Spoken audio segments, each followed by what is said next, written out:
Before dawn on January 8, 1945, the winter sky over Alsace hung like a slab of iron, cold and unmoving. Snowdrifts swallowed the ridges of the Vosges Mountains, piling in ghostly waves across the slopes. The world was white, silent, frozen solid. But beneath that silence, beneath the stillness and steel-gray darkness, lay a battlefield waiting to erupt.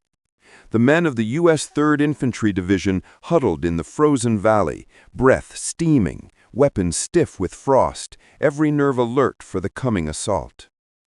The German army held the high ground, a long, steep ridgeline commanding the approaches to the town of Kaisersberg.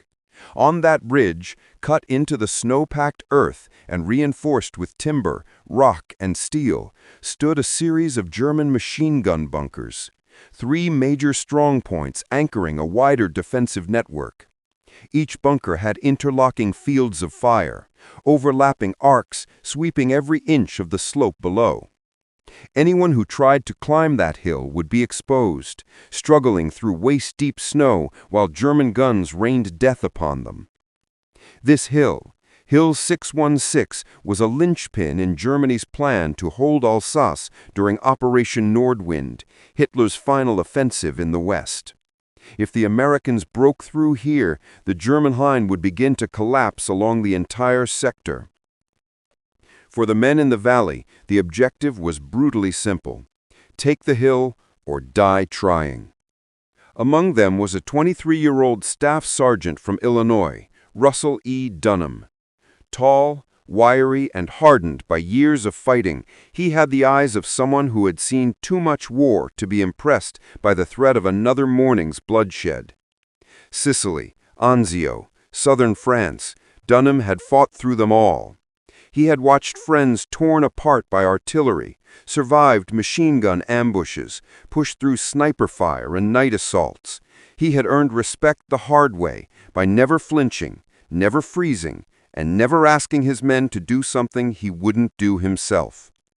But even for a man like Dunham, the hill that loomed above them that morning looked like a death sentence. The snow made it nearly impossible to move.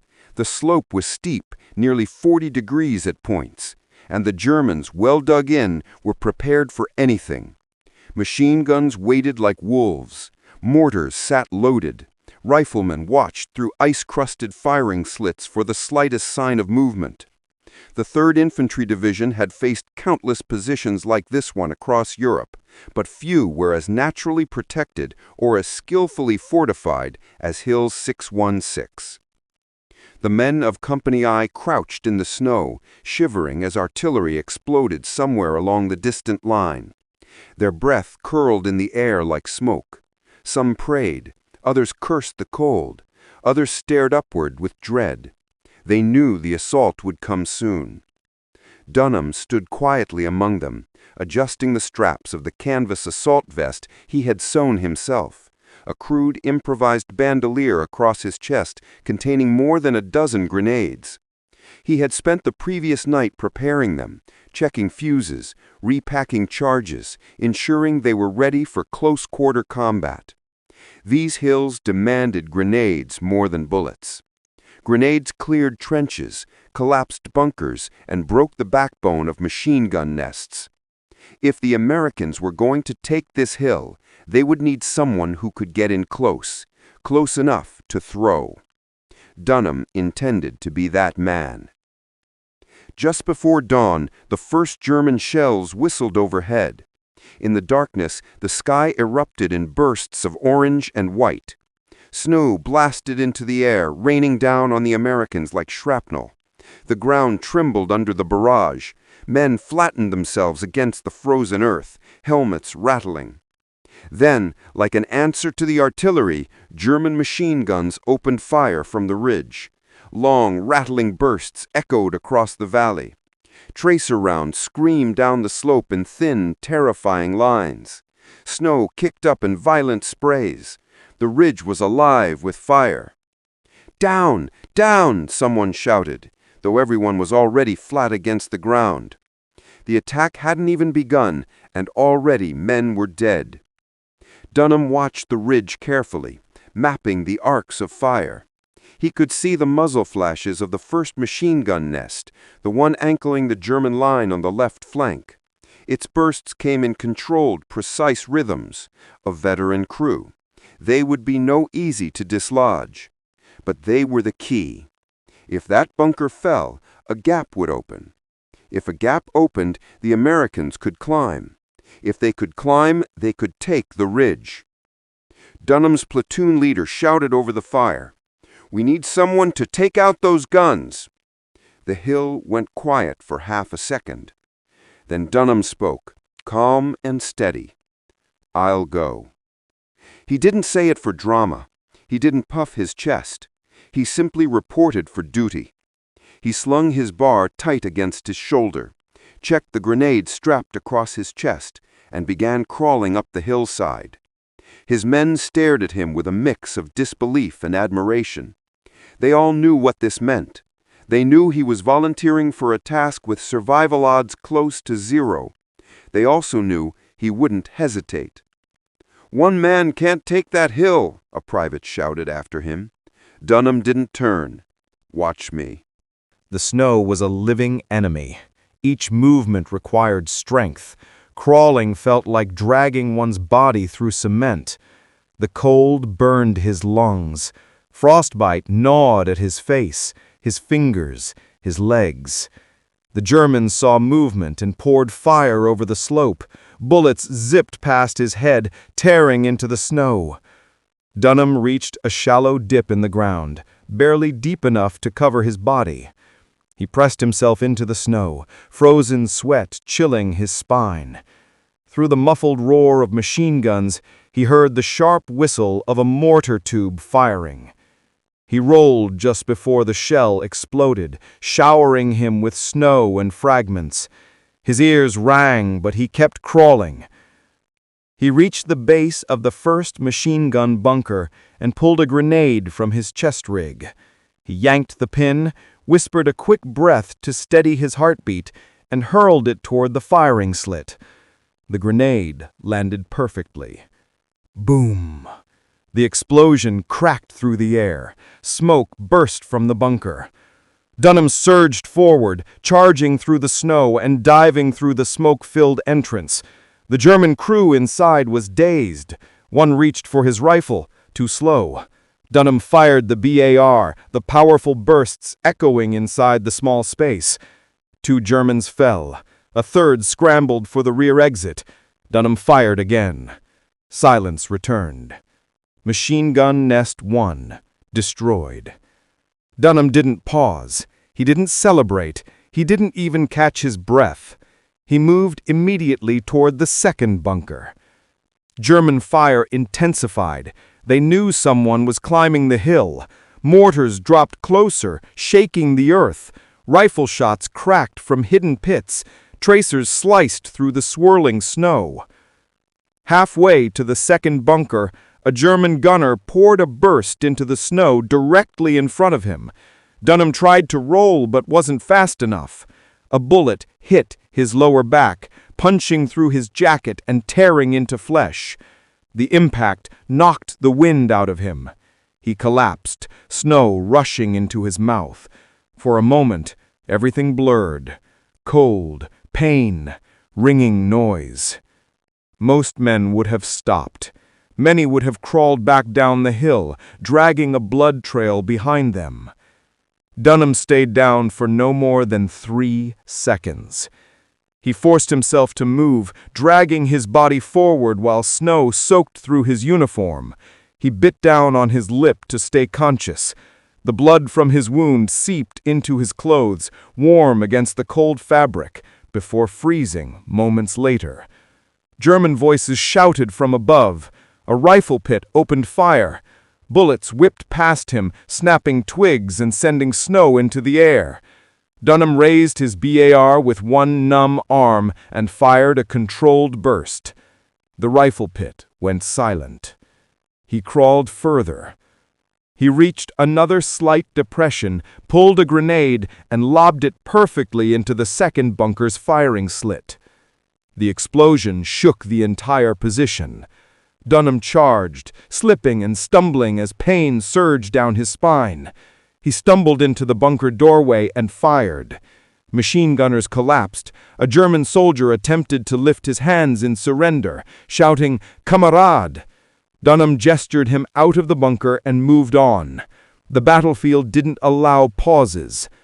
Machine gun nest 2, neutralized. But the hill wasn't his yet. The third bunker, larger, reinforced, perfectly positioned along the crest, waited like a dragon in its lair. It spewed streams of bullets across the slope, shredding snow into clouds. The German defenders fought with desperation, yelling orders, firing until barrels smoked. Dunham's legs were numb, his back pulsed with agony. Blood froze against his skin, his vision blurred at the edges. But something deeper, something forged by years of war, drove him upward. He moved like a ghost across the snow. German mortars followed. One exploded close enough to lift him off the ground and slam him onto his side.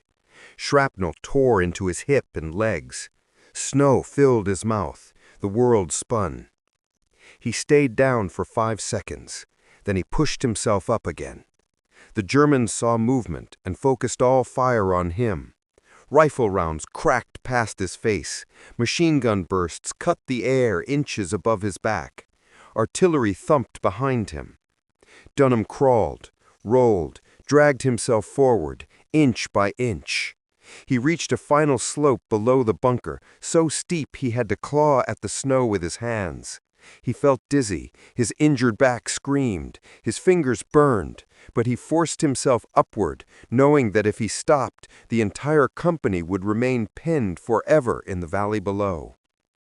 He reached the bunker's edge, pulled a grenade, and threw it with every last ounce of strength left in his body. It soared through the air in a perfect arc. Boom! The explosion threw debris outward. Smoke choked the entrance. Dunham charged through it, firing the BAR into the dark. German soldiers screamed in panic. One tried to push past him. Dunham shot him point blank. Another stumbled backward, hands raised. 2 more tried to flee out the rear trench, but Dunham caught them with a burst. Silence. Machine gun nest 3, destroyed. The crest of the hill was his. But the moment Dunham emerged from the bunker, something extraordinary happened. All along the ridge, German soldiers began standing up. Some dropped their rifles, others raised their hands. Word spread instantly across the defensive line. The bunkers were gone. The Americans had taken the hill. The German strongpoint, once considered nearly impregnable, had collapsed. In total, about 175 German troops surrendered, many utterly shocked that one man had broken the hill's spine. Dunham limped forward through the snow, bleeding heavily, BAR in hand. To the Germans, he looked like a specter, unstoppable, relentless, carved from the battlefield itself. When his platoon finally reached him, they found him barely standing, exhausted, wounded, and surrounded by defeated German soldiers awaiting capture. "You still alive, Sarge?" a private asked, stunned. Dunham managed a weak grin. "Looks like it." Medics rushed to him, shocked by the extent of his injuries. A bullet wound to the back, shrapnel in his legs, frostbite creeping across his body. Bruises, cuts, exhaustion so deep he could barely speak. "How did you keep going?" a medic asked. Dunham shrugged. "If I didn't, they'd kill my men." That was his entire explanation. Leadership wasn't a speech. Leadership wasn't a rank. It was a burden, a duty. Dunham carried it alone up that frozen hill. He survived his wounds, recovered, and returned home after the war. He lived quietly, without bragging, without theatrics. He worked helping veterans, the same kind of men he had saved that morning on Hill 616. He received the Medal of Honor, pinned on him by President Harry Truman. But he never spoke grandly of his actions. He never glorified them. He never called himself a hero. He called it just another day. But history remembers it differently. History remembers the man who charged through snow and bullets to destroy 3 machine gun bunkers alone. History remembers the sergeant who crawled, wounded and freezing, up a hill no one believed could be taken. History remembers the day 175 enemy soldiers surrendered because one American would not stop. History remembers R.E. Dunham. And on that frozen ridge above Kaisersberg, the world saw how far courage, determination, and duty can push a human being. Farther than fear, farther than pain, farther than any gun or bunker or army could ever stop.